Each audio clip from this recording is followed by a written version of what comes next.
अस्सलाम वालेकुम dear student. उम्मीद है आप सब खैरियत से होंगे। मेरी तरफ से आप सब बच्चों को 10th क्लास में बगैर किसी पेपर दिए प्रमोट होने पर मुबारकबाद हो। पर ये मत भूलिएगा कि जितने नंबर्स आपने मैट्रिक में लेने हैं उसी हिसाब से आपकी मैट्रिक की फाइनल जो रिज़ल्ट मिलने हैं, कार्ड मिलना, रिपोर्ट कार्ड मिलने हैं, उसमें भी उतने ही आने हैं। ठीक है ना? तो बिना किसी टाइम वेस्ट किए खूब मेहनत करें और अल्लाह ताला आप सबको कामयाब करें। तो स्टार्ट करते हैं बच्चों। आज हमारे पास मैथमेटिक्स फॉर 10th क्लास, उसका फर्स्ट लेक्चर।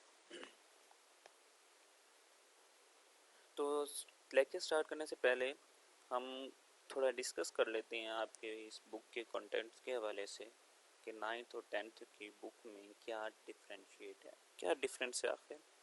तो देखा जाए तो आपकी इस बुक में दो पोर्शन है, दो पार्ट्स हैं। एक है अलजेब्रा का एंड सेकंड इज ज्योमेट्री। ठीक है जी। अलजेब्रा में आपने टोटल 6 चैप्टर डिस्कस करेंगे और इसी तरह हम ज्योमेट्री की बात करें तो इसमें हमारे पास भी 7 चैप्टर हैं। 3 4, हाँ जी 7 चैप्टर हैं टोटल। तो टोटल मिलाकर हमने 13 चैप्टर डिस्कस करने हैं आपको। तो ये याद रहे बच्चों कि 9th की अगर कंपेयर किया जाए 10th के साथ, 9th में 17 चैप्टर थे। उस 17 चैप्टर में हमने ये देखा था कि फर्स्ट 7 चैप्टर कंप्लीट पढ़ने थे और उसके बाद 8 और 9, जिस 8 और 9 से आगे हमारे फर्दर जो इम्पोर्टेंट थी वो ऑब्जेक्टिव के लिहाज से थे सब। ठीक है। इस तरह फिर 17 और जो थ्योरम के चैप्टर थे हमारे पास 12 और 16, तो वो इम्पोर्टेंट थे हमारे पास और मोस्टली रिव्यू एक्सरसाइज इम्पोर्टेंट थी। ठीक है जी। तो इस कॉन्टेक्ट के लिहाज से अगर देखें तो आपको जो पेपर पढ़ना है, पेपर में जो मेन चीज़ हम शुरू में बताई जाती है बच्चों को वो होती है लॉन्ग क्वेश्चन के लिहाज से, क्योंकि शॉर्ट और एमसीक्यूज इसकी पैटर्न स्कीम चेंज होती रहती है।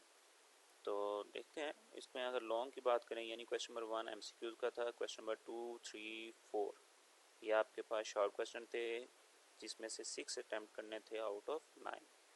तो क्वेश्चन नंबर जो आपके पास 5 है उसके 2 पार्ट थे, इस तरह 6 के 2 पार्ट, 7 के 2 पार्ट, 8 के 2 पार्ट, 9 के 2 पार्ट। और क्वेश्चन नंबर 9 कंपल्सरी था जो कि थ्योरम का था। सेम वही है इसके अंदर भी। तो इसमें देखें तो हमारे पास जो क्वेश्चन नंबर 5 है वो बेसिकली आपके पास चैप्टर नंबर 1 और 2 का कम्बिनेशन है। इस तरह क्वेश्चन नंबर 6 की बात करें तो ये चैप्टर नंबर 3 और 4 का कम्बिनेशन बनेगा। इसी तरह अगर हम बात करें क्वेश्चन नंबर 7 ए बी, इसका जो पार्ट होगा वो 5 और 6 से आएगा।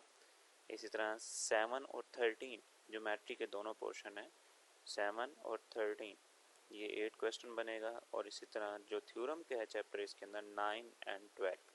ठीक है। तो एक थ्योरम आपका 9 में से आएगा और दूसरा जो ऑप्शन होगा आपके पास आर का वो चैप्टर नंबर 12 में से होगा। इसी तरह इसमें जो आपके पास चैप्टर के लिहाज से लॉन्ग क्वेश्चन स्कीम दे दी गई है। ठीक है। तो ये लॉन्ग के लिहाज से आपको बताइए। आप देखें तो यूनिट नंबर 1 में है क्या। यूनिट नंबर 1 में बेसिकली हम डिस्कस करेंगे क्वाड्रेटिक इक्वेशन के हवाले से। इक्वेशन बेसिकली हम पढ़ चुके हैं बच्चों कि दो एक्सप्रेशन की इक्वालिटी, यानी दो एक्सप्रेशन के बिटवीन इक्वल का साइन आ जाए तो वो आपके पास इक्वेशन बन जाती है। लेट्स सपोज जैसे हम कह देते हैं 2 + 3 = 5, तो 2 और 3 का सम होता है 5 के इक्वल। तो ये एक्सप्रेशन तो है लेकिन अलजेब्रिक नहीं है, ये न्यूमेरिक एक्सप्रेशन। ठीक है जी। जब हम कहते हैं कि 2x + 3y = 0, तो ये इसके अंदर x और y अननोन वैल्यूज हैं, वेरिएबल्स हैं, इसलिए ये आपके पास वेरिएबल यूज़ होते हैं। तो ये आपके पास क्या होंगे, इक्वेशन होंगे। क्यों? क्योंकि इसके अंदर इक्वल का साइन है, एक साइड पे 0 आ रही है और एक साइड पे आपके पास 2x + 3y। ठीक है। तो इसी तरह हमारे पास क्वाड्रेटिक इक्वेशन और लीनियर इक्वेशन हम पहले स्टडी कर चुके हैं, मज़ीद हम इसको दोबारा आपको याद रहेंगे। देखते हैं हमारे पास सबसे पहले डेफिनेशन आ जाती है क्वाड्रेटिक इक्वेशन होती क्या है कि an equation that contain the square of the unknown, जिसे हम वेरिएबल भी बोलते हैं, क्वांटिटी। मतलब एक ऐसी इक्वेशन जिसके अंदर अननोन वैल्यूज़ की जो पावर है, जो उसकी डिग्री है वो क्या आ रही हो, स्क्वायर हो, पावर 2 हो, 2 से ज़्यादा ना हो, बट नॉट हायर पावर इसका, यानी उससे ज़्यादा ना हो, इस कॉल्ड क्वाड्रेटिक इक्वेशन। तो वो क्वाड्रेटिक इक्वेशन कहलाएगी और an equation of the second degree, या वो सेकंड डिग्री इक्वेशन कहलाती है। ठीक है जी। तो इसकी स्टैंडर्ड फॉर्म जो है क्वाड्रेटिक इक्वेशन की वो क्या है, is A x square plus B x plus C is equal to 0। तो A x square plus B x plus C is equal to 0, जिसके अंदर ए बी और सी ये क्या है हमारे पास, सॉरी ए और बी के हमारे पास कोफिशिएंट हैं वेरिएबल्स के। इसके अलावा जो सी दिया हुआ है ये आपके पास कांस्टेंट है इस एक्सप्रेशन के अंदर, और इसके बाद इक्वल का साइन जिससे ये एक्सप्रेशन इक्वेशन में कन्वर्ट हो जाती है। तो ये हमारे पास कंप्लीट एक क्वाड्रेटिक इक्वेशन बनेगी। क्यों? क्योंकि इसके अंदर जो डिग्री ऑफ पॉलिनोमियल जो लेफ्ट हैंड साइड पे दी हुई है इक्वल के, वो आपके पास 2 है। ठीक हो गया, जिसकी पावर हाईएस्ट पावर 2 है। तो इसके अंदर जो ए बी और सी ये तीनों जो वैल्यूज दी हुई हैं वो क्या होनी चाहिए, रियल नंबर होनी चाहिए। ये याद रहे बच्चों, रियल नंबर क्या थे, the union of rational number and irrational number is called a real number. Rational number और इररेशनल नंबर इन दोनों को जब हम यूनियन करते हैं, आपस में कंबाइन करते हैं, तो आपके पास रियल नंबर बनते हैं।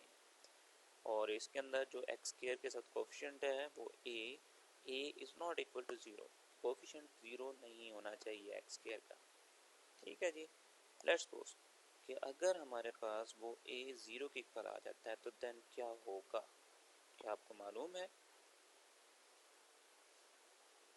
चलो बता देते हैं इसको अभी कि remember that if a is equal to 0, याद रहे बच्चों कि जब a x square plus B x plus c जो कि क्वाड्रेटिक इक्वेशन है जो पर हम डिस्कस कर चुके हैं, इसके अंदर अगर ए की वैल्यू 0 आ जाएगी तो then it reduce to a linear equation. तो ये लीनियर इक्वेशन बन जाएगी, क्योंकि हम जानते हैं किसी भी वेरिएबल को कोफिशिएंट 0 हो तो वो टर्म पूरी कैंसिल हो जाती है कंप्लीट।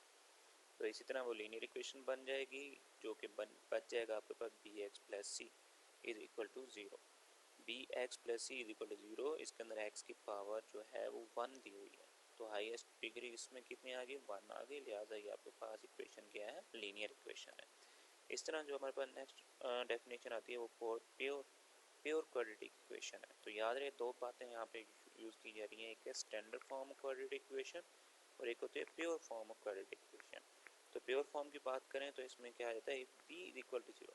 याद ऊपर हमने डेफिनेशन में क्या देखा कि अगर a इज इक्वल टू 0 आ जाता है तो वो लीनियर इक्वेशन बन जाती है। तो अगर b 0 के इक्वल हो जाए तो क्या होगा, इसी तरह अगर b 0 के इक्वल होगा तो क्वाड्रेटिक इक्वेशन में जो रेड में b लिखा हुआ है ये क्या हो जाएगा, हमारे पास चेंज हो जाएगा, ये खत्म हो जाएगा, इसका कोफिशिएंट 0 होगा तो ये पूरी टर्म कैंसिल हो जाएगी। तो आपके पास क्या बच जाएगा, only A x square plus C is equal to 0 आ जाएगा, जिससे हमारे पास जो फॉर्म बनेगी वो pure form of quadratic equation बनेगी। इस तरह ये X square minus 16 is equal to 0 is called the pure form of quadratic equation.